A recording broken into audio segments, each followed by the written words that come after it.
decided to make a short video today going over some refutations against Islam. I'm going to make another video going over the refutations of Islam's claims about the Bible and Christianity. So, with no further ado, let's start out with just a few. This is going to be a fairly quick video. Not got a lot of time on my hands right now.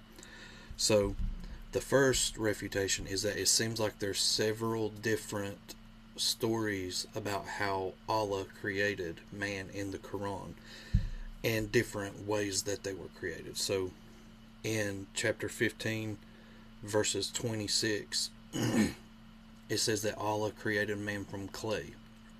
Yet if you go other places, like Surah 32 verse 7, it says that man was created from a quintessence of fluid. And for those of you who don't know, a quintessence is like a perfect example of whatever you're talking about.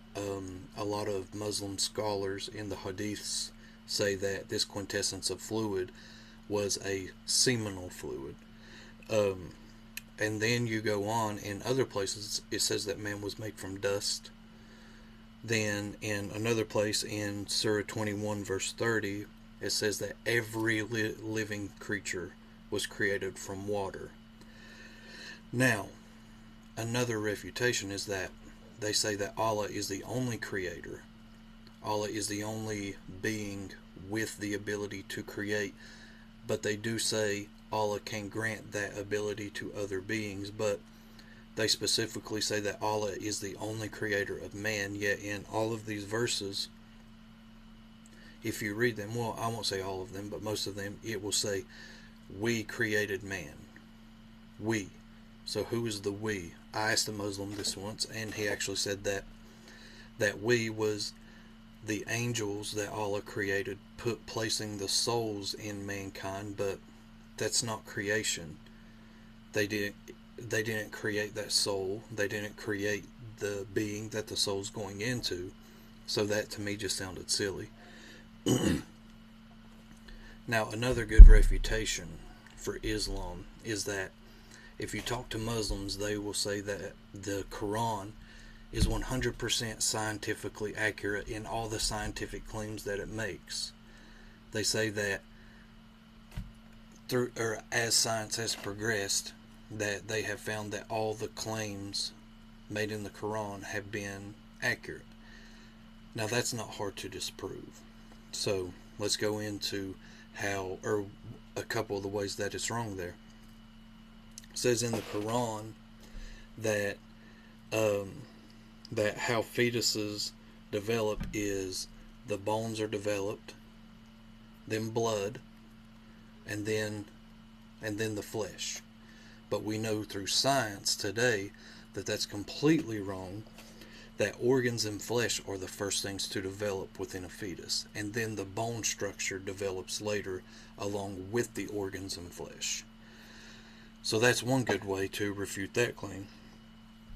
Another is that according to the Quran, within the first 6 days of creation, Allah created the earth throughout that first 6 days. Then the last 2 days, in the Quran there's 8 days, and the last 2 days, according to the Quran, Allah created heaven.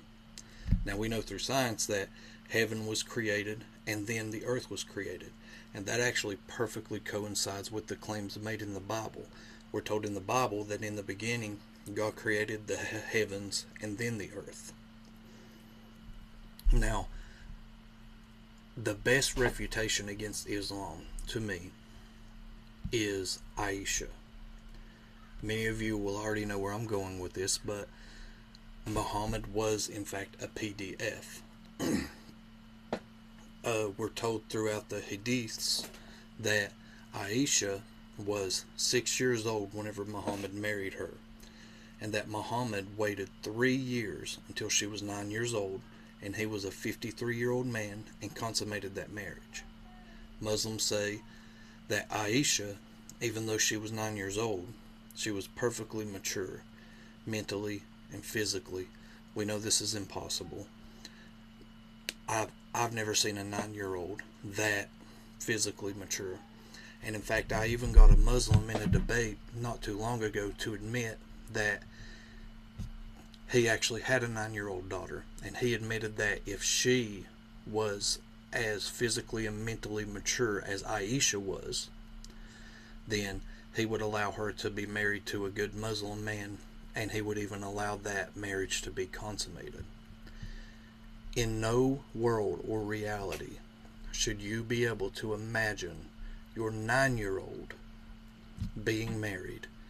And then the other thing we talked about makes me sad to even think that another man could even think this way.